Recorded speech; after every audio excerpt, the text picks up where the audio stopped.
Coach, on the road once again with the MLB stars of the game. I'm over here with the man. I got the man, T.E. How you doing? Doing great, doing great. Good to see you. Let you introduce yourself to our Chicago audience. Yeah, I'm Tim Elko. From outside Tampa, Florida. Try to play some baseball. Tampa? Yep. You're a long way from home. I know. Yeah, I went to Hillsborough High School down there, and yeah, great place. So how come you ain't bringing down that Florida weather to share with you? You know, I would love to bring the Florida weather with me right now, but we got Chicago weather right now. Okay. Well, it's a little chilly today. Yeah, a little bit. So, I mean, we're taking our youngsters behind the scenes of what it's like being a major league ball player. Every kid's dream of playing in the big leagues, as I'm sure was yours. Yeah. So what was it like to get that call you going to the big leagues? Oh, man, like you said, it was a dream come true. Even started playing baseball when I was 6 years old, and grew up watching baseball games, and I was a fan of the Tampa Bay Rays, and down there in Tampa, obviously, and just watching games, dreaming of being on that field one day, and got to achieve it about a week ago. So you don't come to Chicago talk about you as a Tampa Bay fan. now I'm a Chicago fan. Okay, I'm a Chicago White Sox fan, but yeah. So you've been playing since you're 6. I mean, I'm sure you was about like Yeah, that. I was a little shorter. Okay. Didn't quite weigh as much as I do now, but yeah. So what was this journey like for you getting here? I always told my guys it's about having an opportunity. 100%. What did you do to put yourself on the maps with the scouts? Just played a lot of summer ball and travel ball growing up, and was able to get in front of some college scouts and professional scouts when I was in high school too. But took the college route, went to Ole Miss, and I would tell kids, don't give up. My first year or two, I wasn't playing every single day, and had to work to get better and perfect my craft on offense, defense, and everything. So, I would tell kids, even if they're struggling a little bit, just keep pushing, keep working hard, and keep trying to get better every single day, because even if at the very moment you're not as good as you can possibly be, if you keep working hard, you'll get there. So you go throw that Ole Miss in there. You want my friends to think you was a stud, huh? Yeah, I was down at Ole Miss for from 2018 to 22. So spent some time there and loved it. Great school, great coaching staff, and we had some pretty fun teams to be on. So it was a lot of fun down there. So was you the man down there? I mean, I wouldn't say that. I was just one of the guys, and just trying to be the best teammate and player I could every day. Rumor has it you was the man. I wouldn't say that. I wouldn't say that. So what round did you get drafted in? I got drafted in the 10th round. That was a later senior sign. So yeah. Okay, so you couldn't crack that first round. Huh? No. You couldn't crack, I'm from Chicago, from the hood. We say you couldn't crack that, get paid. Right?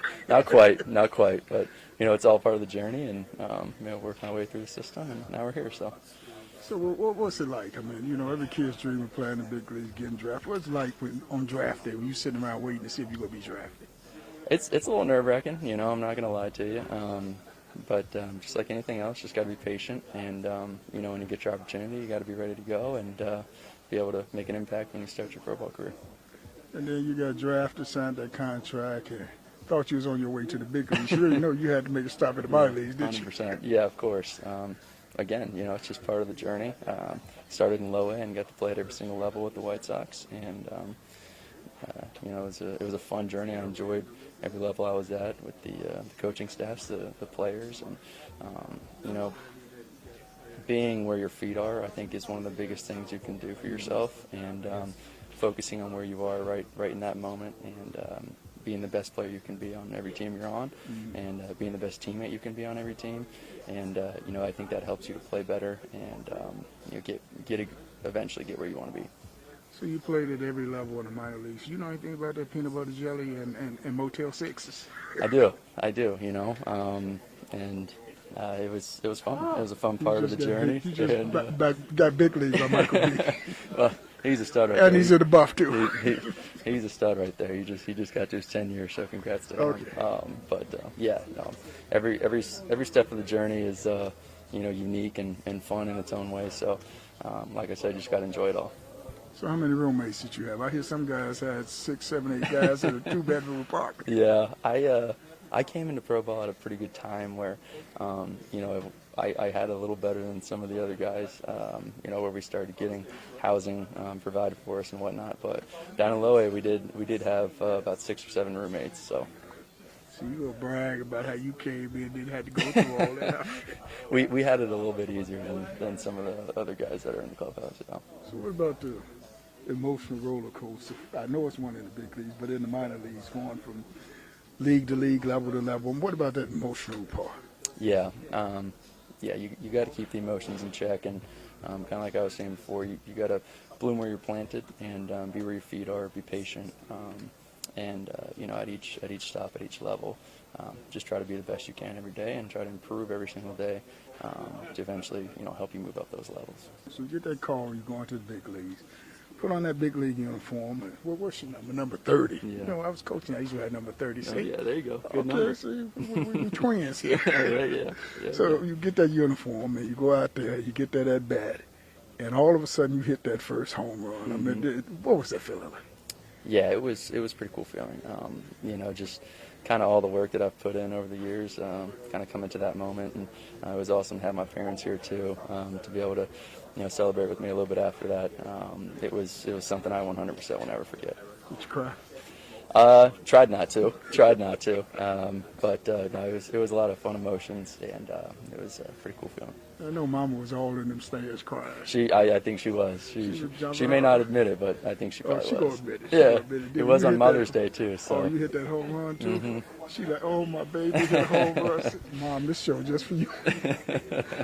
So, I mean, what is it like? I mean, sum it up. What is it like, just this experience being here?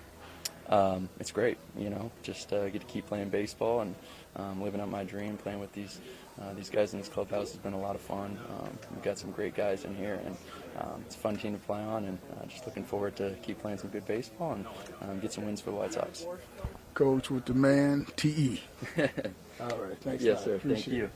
On social media, click the link to follow us on Twitter, Facebook, Instagram, TikTok, Fanbase, our podcast.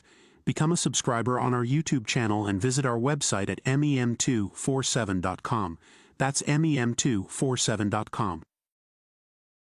The Diary of a Coach/Former MLB Scout. 40 years, I just can't tell it all. It is important to inform both current and future baseball players about the journey that lies ahead. We must understand that baseball is primarily a business and secondarily a game. This is a fact. The book is available at yourdiary247.us. That's yourdiary247.us.